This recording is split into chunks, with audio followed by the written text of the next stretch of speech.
새 워크시트를 만들었고요. 그 다음에 워크시트의 제목은 제품 대분류별 매출이라고 했고, 필드들 중에서 그 오더 데이트, 주문 날짜를 컬럼 선반으로 가지고 왔어요. 그래서 이렇게 컬럼에 날짜들이, 연도가 들어가 있고요. 자, 이제 매출이기 때문에 세일즈를 행에다 갖다 놓겠습니다. 그러면은 세일즈 합계가 자동으로 이렇게 그려지죠. 예. 근데 기본적으로 시간 데이터가 컬럼에 있는 경우 이렇게 시계열 그래프처럼 선 그래프가 기본으로 설정이 돼요. 우리가 이거를 마크에서 막대로 바꿔주시면 이렇게 막대 그래프가 나오죠. 전체 보기로 바꾸겠습니다. 그래서 첫 번째 막대는 2018년도의 매출액 합계고요. 두 번째 막대는 2019년도의 매출액 합계예요. 이제 각각의 그 이 막대를 제품 대분류별로 여기를 누적을 시킬게요. 자, 그러면 우리 제품 분류 중에서 프로덕트 카테고리가 대분류죠. 색깔로 표시하면 되기 때문에 프로덕트 카테고리를 끌어가지고 색상에다 넣으시면 돼요.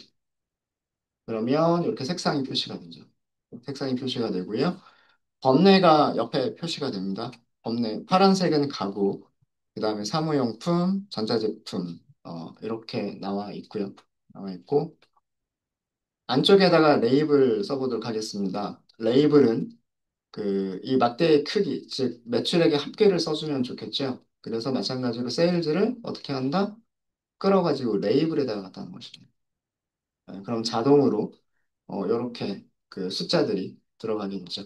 여기 들어가는 숫자들은 2018년도 파란색이니까 가구, 매출액 합계. 그러니까 여기 레이블로 들어가 있고요. 그 다음에 두 번째 여기는 2018년도 사무용품의 그 매출액 합계가 이렇게 들어가 있습니다. 이렇게 해서 간단하게 차트 하나 만들었고요. 혹시 뭐, 요 정도는 이제 금방 만드시겠지. 예.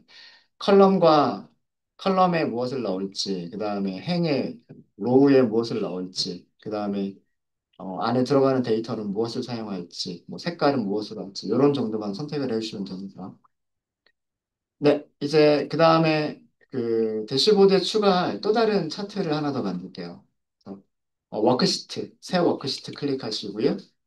워크시트 이름 바꾸기로 하셔가지고, 자, 이번에는 여기 이름은 뭐라고 할 거냐면, 중분류로 할 거예요. 중분류별 매출, 그리고 매출과 수익을 같이 한번 해보도록 하죠. 매출과 수익.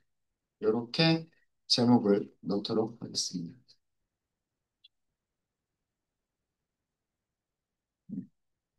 시트의 제목은 제품 중분류별 매출 수익이라고 이렇게 썼어요. 막대로는 매출만 쓸 거예요. 막대 그래프를 그릴 거고요. 수익은 그 레이블로만 표시를 할 겁니다. 어, 자, 얘는 세로 막대가 아니라 가로 막대로 그려볼게요. 제품 중분류라고 하는 게, 중분류는 여기 있죠. 제품 분류 중에서 프로덕트 서브 카테고리라고 하는 게 있어요. 서브 카테고리를 행으로 갖다 넣어볼게요. 음, 그럼 중분류가 이렇게 나오죠. 가구 소품부터 필기구까지 중분류들이 쭉 이렇게 나옵니다. 그 다음에 세일즈를 행에다 갖다가 끌어서 넣을게요.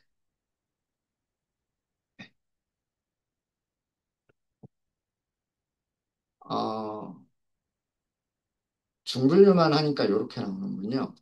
어, 이렇게 하지 마. 그러면 대분류도 같이 할게요. 제가 처음에 중분류를 갖다 넣었는데, 죄송해요. 중분류 빼고요. 대분류를 먼저 갖다 놓을게요. 대분류 먼저 갖다 놓고. 그러면 여기가 가구, 사무용품, 전자제품, 이렇게 나오죠. 가구, 사무용품, 전자제품, 이렇게 나오고요. 우리가 계층으로 만들어 뒀기 때문에 확장을 할게요. 아까 보셨던 그 그래프랑 비슷한 그래프가 나오긴 할 건데, 조금 다르게, 조금 어떻게 조금 다르게 나올 거냐면, 가구라고 하는 대분류 안에서 가구 대분류가 가지고 있는 가구 소품, 의자, 책상, 책장 이런 순서대로 그 막대 그래프들이 이렇게 그려지게 되고요. 그다음에 사무용품 안에서 다시 사무용품만 가지고 있는 중분류들이 막대 그래프로 그려지게 됩니다. 그리고 전자제품 안에서 또 이렇게 그 그려지게 되죠. 그려지게 되고요. 그 다음에 여기를 정렬을 좀 해보도록 할게요. 정렬을 하기 위해서 어, 여기 오름차순 정렬이라고 하는 게 있을 거예요. 아, 여기 그 버튼 위치 보시면 버튼이 이제 오름차순 정렬, 그 다음에 내림차순 정렬. 내림차순 정렬이면 큰 게 제일 먼저 나오고 그 다음에 작은 게 아래쪽에 나오겠죠. 내림차순 정렬을 한번 해볼게요. 내림차순 정렬을 하니까요. 그 중분류 카테고리 안에서 바뀝니다. 그죠? 그러니까 어, 대분류 카테고리라고 해야 맞나요? 대분류 안에서 그 다음에 각각의 중분류에 대해서 이렇게 그 내림차순 정렬이 되고요. 그 다음에 두 번째 대분류 안에서 각각의 중분류 그 크기 순서대로 이렇게 정렬이 되죠. 네, 이렇게 해서 우리가 막대 그래프까지 그렸어요. 막대 그래프까지 그렸고 색상 부분은 여기 전부 다 똑같은 색상으로 이렇게 표시가 되는데, 똑같은 색상으로 표시가 되는 거를 색깔을 좀 다르게 해보겠습니다. 색깔은 이 매출액의 크기에 따라서 색깔을 좀 바꿔보도록 할게요. 자, 그렇게 하기 위해서는 세일즈라고 하는 거를 색상에다가 끌어서 넣으시면, 세일즈를 갖다 끌었어요. 세일즈를 책상에다가 갖다 끌었더니, 세일즈는 연속형 숫자잖아요. 연속형 숫자니까 그 막대들도 어떻게 보이냐면 그 부드러운 색깔이 옅은 파란색에서부터 진한 파란색까지 부드럽게 변하는 식으로 변하게 됩니다. 그래서 그 내림차순 정렬이 되어져 있을 때 가장 위쪽에 있는 막대가 가장 진하게, 아래쪽에 있는 막대가 연하게 표시가 되도록 이렇게 해서 막대 크기에 따라서 이렇게 보이도록 저희가 만들었어요.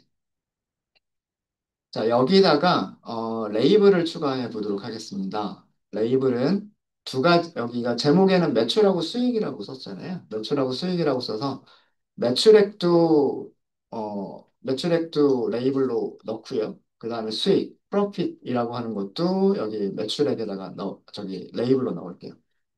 자, 그렇게 하기 위해서 우선 세일즈를 이렇게 끌어가지고 레이블에다 갖다 넣어보세요. 이렇게 넣으시면 네, 여기가 자동으로 막대 끝쪽에 그 텍스트들이 들어가면서 이 텍스트가 의미하는 거는 매출액 합계가 들어가게 돼요. 합계가 들어가게 되고 레이블을 더 추가할 수 있어요. 음. 어, 수익은 프로핏이죠. 프로핏을 끌어서 역시 마찬가지로 레이블에다가 갖다 넣어 보세요. 네. 자, 이렇게 하니까 마크 부분 보시면은요. 첫 번째 텍스트가 합계 세일즈라고 되어져 있고, 두 번째 텍스트가 합계 프로핏이라고 되어져 있어요. 그러니까 여기 두 개의 숫자가 있죠. 위에 있는 숫자는 매출액이고, 아래쪽에 있는 아래쪽에 있는 숫자는 프로핏이다. 이렇게 나옵니다. 이익은 양수일 수도 있고 음수일 수도 있어요. 그래서 양수인 경우도 나오고 음수인 경우도 나올 수 있습니다. 수익 같은 경우에는 지금 여기 같은 경우에는 그 책상을 팔았을 때 매출액은 이렇게 되지만 실제로 수익은 마이너스다라고 이렇게 나오고 있네요. 네, 이렇게 하고요. 그 다음에 어, 합계나 세일즈 여기 아무 데서나 오른쪽 클릭하셔가지고요. 서식이라고 들어가 볼까요? 그러면 서식은 이렇게 나오고 대신 서식은 닫을게요. 서식은 닫고 이거를 바꾸는 방법이 있었는데. 잠시만요. 아, 일단 이렇게 놔두도록 하겠습니다. 제가 조금 수정해보고 싶은 게 있었는데, 제가 지금 혹시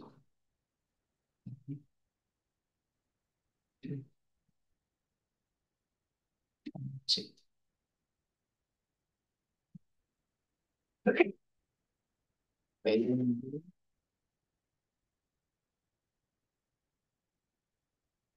아, 네.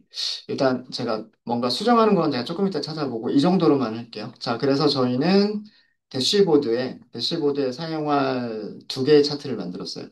첫 번째 차트는 무엇을 만들었냐면 대분류별로 가구, 사무용품, 전자제품별로 매출액의 크기가 어떻게 되는지, 그리고 그거를 연도별로 2018년도에는 매출이 어떻게 되고 2021년도에는 매출이 어떻게 됐는지 이렇게 막대 그래프를 하나 그려봤고요.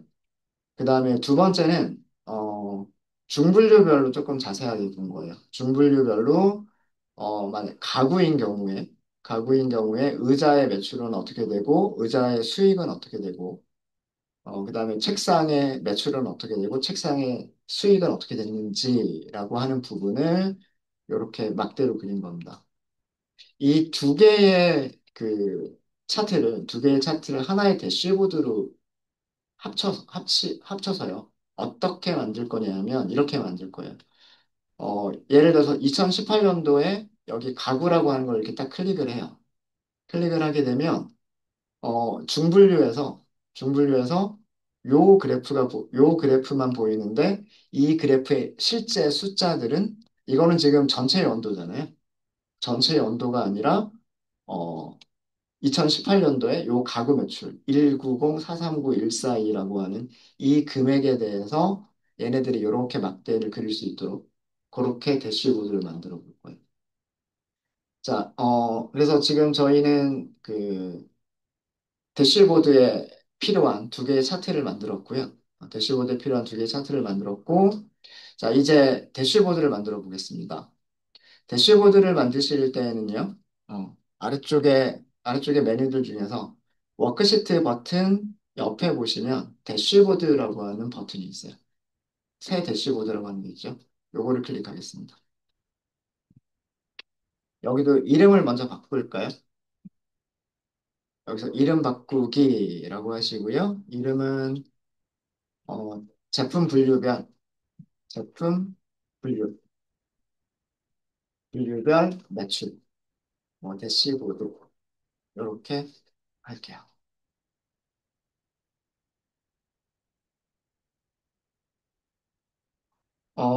대시보드에서는 그, 대시보드의 제목이 여기 표시가 되지는 않는데 나중에 표시가 되도록 만들어낼 수 있어요. 만들어낼 수 있습니다. 자, 일단 이렇게 되어져 있고요. 워크시트와 대시보드의 차이점은요. 워크시트에서는 옆에 테이블에 있는 필드들이 보이죠. 근데 대시보드에서는 뭐가 보이냐면 우리가 기존에 만들었던 워크시트들이 보입니다. 여기에 시트 놓기라고 써져 있죠. 네, 시키는 대로 하시면 돼요. 필요한 시트를 여기다 갖다 놓으면 된다라는 그런 뜻이에요. 어, 자, 우리가 첫 번째로 만들었었던 제품 대분류별 매출을 끌어가지고요. 놓으세요. 네, 이렇게 들어갔죠.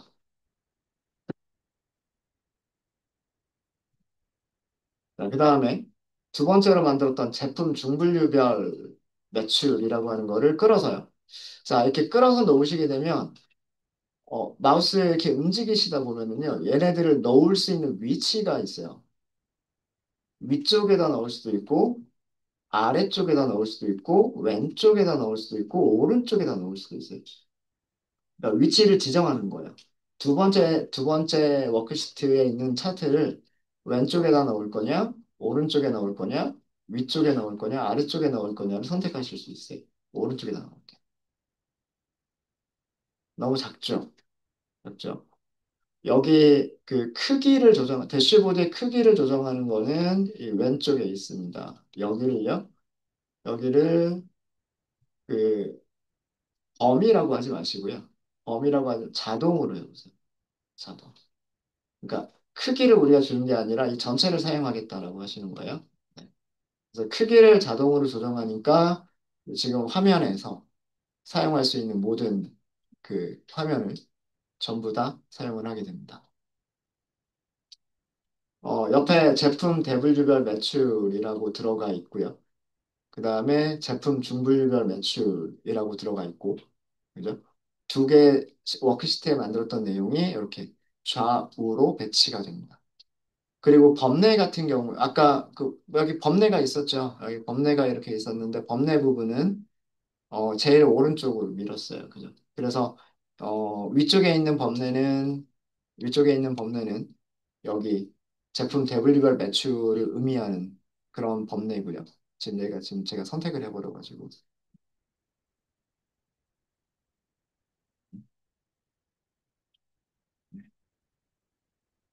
자, 이런 식으로 표시가 됐고, 그 다음에 아까 제가 제목이 없다 그랬죠. 자, 여기 보시면, 왼쪽에 보시면, 대시보드 제목 표시라고 하는 게 있어요. 제일 마지막에. 여기를 클릭하시면 여기, 제품 분류별 대시보드라고 하는 게 여기, 이 대시보드의 이름이 여기 제목으로 들어가게 됩니다. 그래서 개체가 지금 하나의 화면에 개체가 세 개가 있는 거예요. 제목이라고 하는 개체가 행 하나를 쭉 다 차지하는 형식으로, 그 다음에 제품 대분류별 매출이라고 하는 게 왼쪽에 있는 시트로, 그 다음 오른쪽에 있는 게 그 중분류별 매출, 이렇게 되어 있어요. 그러니까 지금 상태는 그냥 우리가 만든 그대로 보이죠? 만든 그대로 각 연도에 해당 연도에 제품 대분류별로 매출액이 얼마가 되느냐라고 하는 게 있고 오른쪽에는 연도랑 상관없이 그 전체 연도에 대분류별, 중분류별 매출액을 막대로 그렸고 레이블로 수익이 그 밑에 표시가 되게끔 그려져 있어요. 대시보드의 특징 중에 하나가 뭐냐면 여기를 이렇게 클릭을 해볼까요? 네. 클릭을 했을 때 그럼 이 부분을 선택을 한다는 얘기거든요. 이 부분을 선택한다는 얘기는 뭐냐면 2021년도 파란색이니까 가구의 매출을 보겠다라고 하는 거예요. 얘를 선택을 했을 때 이 선택된 내용에 대해서 그러니까 가구면은 여기서 W가 얘겠죠. 그죠? 여기 있는 막대 4개만 보이도록 만약에 밑에 있는 이렇게 그 사무용품을 클릭을 해요. 사무용품을 클릭을 하게 되면 2021년도 사무용품 매출에 대해서 그럼 사무용품은 요만큼 나오겠죠. 물론 이 막대의 크기는 바뀔 거예요. 왜냐하면 2021년도의 전체 매출은 요거밖에 안 되니까 거기에 따른 그 막대 그래프가 그리도록 그렇게 동적으로 할당을 할 수가 있어요. 자, 그거는 하시는 방법은 어렵지 않습니다. 하시는 방법은 위쪽에 있는 개체에서 왼쪽에 있는 개체에서 여기 메뉴 보이세요? 어, 이게 왼쪽에 개체 하나가 있고 오른쪽에도 개체 하나가 있는데 요거는 대시보드에서 제거하기, 시트로 이동하기, 그러니까 실제로 만들어진 시트로 이동하기, 밑에가 필터로 사용하기라고 하는 게 있어요. 필터로 사용하기. 여기를 클릭할게요. 자, 그러면 여기가 선택된 걸로 이렇게 바뀝니다. 다시 한번 클릭하면 여기가 선택이 안 돼 있는 걸로 보이고요. 여기를 선택하면 선택이 된 것처럼 이렇게 보여요. 자, 그러면 이제 왼쪽에 있는 개체는 필터로 사용할 수 있는 개체가 되는 거예요. 자, 그게 무슨 의미냐면 아까 말씀드렸던 것처럼 2021년도의 파란색 부분 가구를 클릭해 볼게요. 자, 여기 보세요. 여기가 바뀌죠. 여기에 보이는 거는 어 2021년도 가구들 중에서 의자, 책상, 책장, 가구 소품, 그러니까 중분류. 중분류별로 막대 그래프를 이렇게 매출액 그래프를 그려준 거예요. 얘가 필터로 동작을 해서 오른쪽에 있는 객체가 자동으로, 그러니까 우리가 이걸 따로 만든 건 아니죠. 이걸 따로 만든 건 아니지만 얘가 필터로 사용이 되면서 오른쪽에 있었던 객체의 내용이 바뀌게 되는. 마찬가지로요.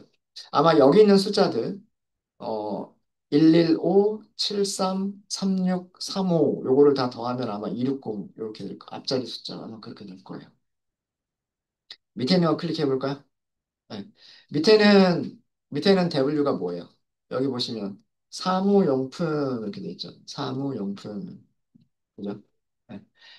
그러면 사무용품인데 사무용품들 몇 년도에 사무용품 매출이에요? 2021년도 사무용품의 매출이에요. 그게 요렇게 표시가 되는 거예요. 그죠? 네. 네, 클릭하고 다시 한번 클릭하고 왔다 갔다 할 수 있어요. 2021년도를 클릭을 할게요. 2021년도를 클릭하니까 나머지 세 개는 비활성화된 것처럼 보이고 2021년도에 세 개의 W가 다 선택이 됐죠. 그럼 여기 있는 그래프는 2021년도 매출만 이렇게 보여주는 거예요. 이해되십니까? 네. 뭐 예를 들어서 2020년도를 보겠다. 그러면 여기 연도를 클릭하시면 돼요. 2020년도를 클릭하시면 여기는 2020년도. 그다음에 여기를 클릭하시면 여기는 2019년도. 이런 식으로 이게 대시보드 얘기입니다. 이렇게 만들 수 있는 게 대시보드입니다. 네. 혹시 질문 있으세요? 대시보드를 조금 꾸며보도록 할게요. 음. 지금 객체가 하나의 대시보드 안에 몇 개의 객체가 들어가 있냐면 타이틀 객체가 들어가 있고요. 타이틀 객체는 화면의 전체 가로리를 다 사용하고 있어요. 자, 그 다음에 두 번째 객체는 W별 매출이라고 하는 객체 하나가 들어가 있어요. 화면이 하나, 둘, 셋 이렇게 나눠져 있는 상태에서 그 중에서 하나를 차지하고 있는 거죠. 그리고 중분류가 이렇게 돼 있고 그 다음에 여기에 두 개가 얘네들은 개체가 따로따로 들어가 있어요. 제가. 그죠? 위아래로 배치가 되어져 있긴 하지만 따로따로 배치가 되어져 있습니다. 근데 이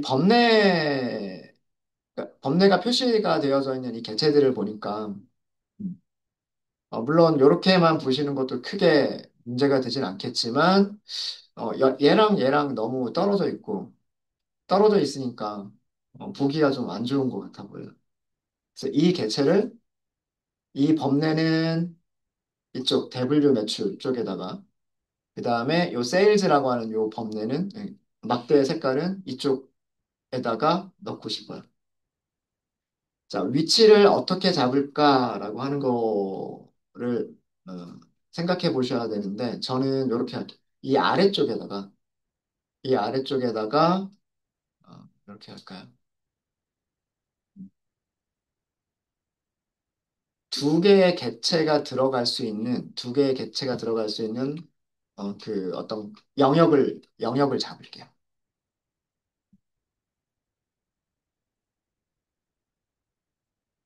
두 개의 객체가 들어갈 수 있는 영역을 이렇게 잡고 이 영역은 컬럼으로 구분을 할 거예요.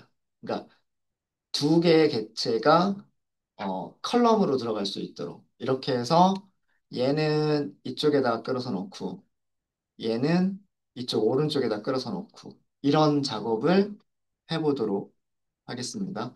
자, 그럼 그런 작업을 하기 위해서 우선 음, 여기 왼쪽 항목을 보세요. 왼쪽 항목을 보시면 새로운 개체들을 추가할 수 있는 부분들이 여기 있어요. 개체라고 되어 있죠. 개체. 네. 가로 컨테이너라고 되어져 있는 부분은 여기 옆에 그 아이콘 모양을 보시면 아실 수 있듯이 가로 컨테이너는 그 객체들을 가로로 다시 얘기하면 컬럼으로 배치하는 게 가로 컨테이너고요. 세로 컨테이너는 개체들을 위아래로 즉 행으로 배치를 하는 게 세로 컨테이너예요. 자, 우리는 가로 컨테이너가 필요하기 때문에 가로 컨테이너를 드래그 하시는 거예요. 자, 그럼 넣을 수 있는 위치가 이렇게 생겨요.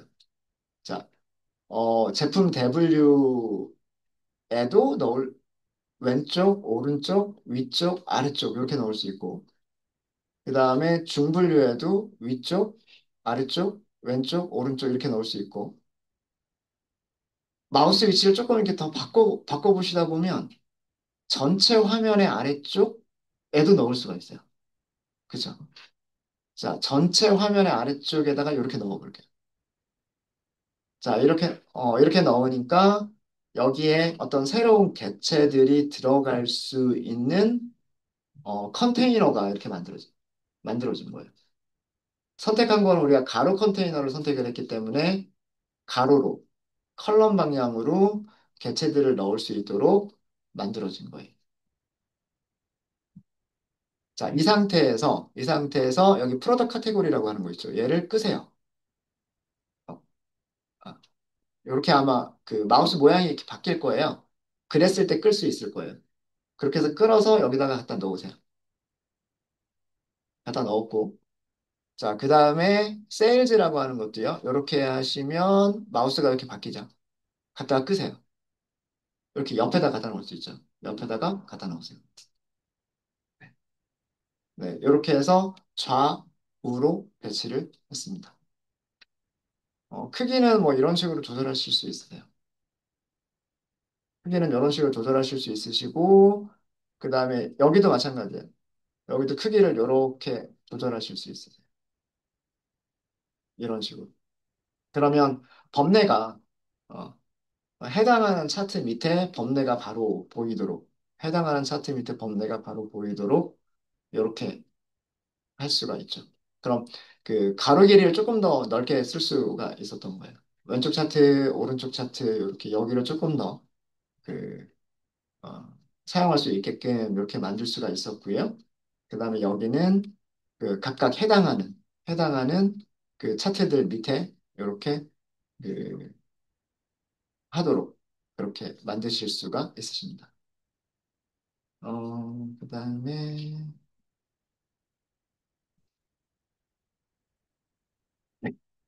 어, 지금, 그리고 이 법례들을 보니까, 이쪽 가구, 사무용품, 그리고 전자제품이라고 되어져 있는 그 법례들은 세로로 지금 표시가 되죠. 근데 얘 때문에 높이를 더 낮추기가 조금 애매하잖아요. 그죠? 물론, 지금 보니까 이 높이가 높아지면 공간이 충분하면 세로로 배치가 되고, 이렇게 낮추다가 낮추다가 얘가 어느 한계 밑으로 내려가게 되면 그 여러 줄에다가 쓸 수가 없으니까 자동으로 이렇게 배치가 되긴 하죠. 그죠? 근데 이거를 강제로 바꾸실 수도 있으세요. 음. 강제로 어떻게도 바꾸실 수가 있으시냐면 요 개체에서 여기 그 옵션이라고 옵션 맞나요? 네. 요, 이 프로덕트 카테고리 범례가 선택된 상태에서 요렇게 아이콘 모양이 보일 거예요. 요렇게 뭐죠? 테두리 선이 보일 거예요. 이렇게 테두리 선이 보이는 상태에서 여기 옵션이 있어요. 옵션. 기타 옵션이라고 하는 거를 클릭하시고요. 항목 정렬이라고 하는 부분이 있는데 항목 정렬이 지금 자동 정렬로 돼 있어요. 그래서 이게 자동 정렬로 되어져 있기 때문에 그 아까처럼 그 세 개의 항목들이 들어갈 그 세로 높이가 충분하면 이렇게 그 여러 개의 행으로 그 표시가 됐었던 거고요. 그 세로 길이가 충분하지 않으면 한 줄로 표시가 됐었던 거예요. 근데 우리가 그거를 강제를 할 수가 있는데 단일 행을 선택을 하게 되면 여기가 크기가 어떻게 됐든 크기가 얼마나 있든지 상관없이 그러니까 전체 크기는 요만큼을 사용할 수가 있는 거잖아요. 이 크기가 얼마든지 상관이 없이 항상 이렇게 그 단일 행으로 만들어내실 수가 있으세요. 그럼 이 상태에서 이제 예, 이 크기를 이렇게 줄이시게 되면 이렇게 보이시게 되는 거죠.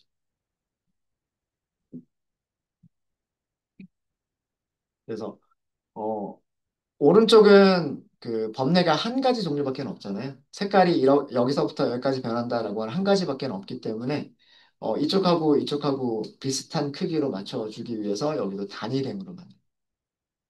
네, 이렇게 해서 이게 대시보드라고 하는 그런 기능이에요. 어, 그래서 우리가 따로 여기를 그 필터링하는 그런 차트들을 따로 만들지 않더라도요. 두 개의 차트를 이렇게 놓고서 어, 두 개의 차트를 놓고서 대분류별 매출 이렇게 보면서 아, 내가 여기를 보고 싶어. 그럼 이렇게 보이는 거고. 2018년도를 다 보고 싶어. 그럼 이렇게 다 볼 수가 있는 거고. 아니면 가구들만 보고 싶어. 이렇게 하실 수도 있어요. 여기서 카테고리에서 가구를 선택하시면 돼요. 카테고리에서 이 왼쪽에 범례 있죠. 범례에서 가구라고 하는 거를 찍게 되면 어, 왼쪽 차트에서 가구들만 이렇게 선택이 되고 그다음에 오른쪽에서도 여기 가구가 선택이 돼서 가구만 이렇게 보여져요.